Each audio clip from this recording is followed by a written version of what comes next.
গোপনে টিউলিপ সিদ্দিকের তথ্য নিয়ে গেছে ব্রিটিশ দল। সাবেক প্রধানমন্ত্রী শেখ হাসিনার বোনের মেয়ে ও যুক্তরাজ্যের সাবেক সিটি মিনিস্টার টিউলিপ সিদ্দিকের ব্যাপারে তথ্য নিতে বাংলাদেশে এসেছিলেন দেশটির জাতীয় অপরাধ সংস্থার কর্মকর্তারা।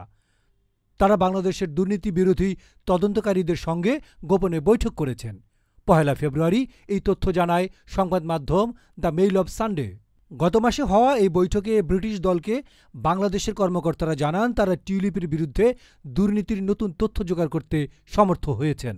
দ্য মেইল অব সানডে জানিয়েছে, ব্রিটিশ কর্মকর্তারা এখন টিউলিপ সিদ্দিকের ব্যাংক অ্যাকাউন্ট যাচাই, ইমেইলের তথ্য যাচাই এমনকি জিজ্ঞাসাবাদের জন্য তাকে ডাকতে পারেন।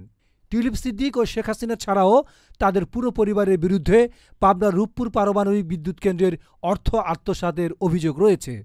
২০১৩ সালে রাশিয়ার প্রেসিডেন্ট ভ্লাদিমির পুতিনের সঙ্গে শেখ হাসিনা এ চুক্তি স্বাক্ষর করেন। তখন সেখানে উপস্থিত ছিলেন টিউলিপ সিদ্দিকিও। বলা হচ্ছে, টিউলিপ এতে মধ্যস্থতা করে অর্থ আত্মসাৎ করেছেন।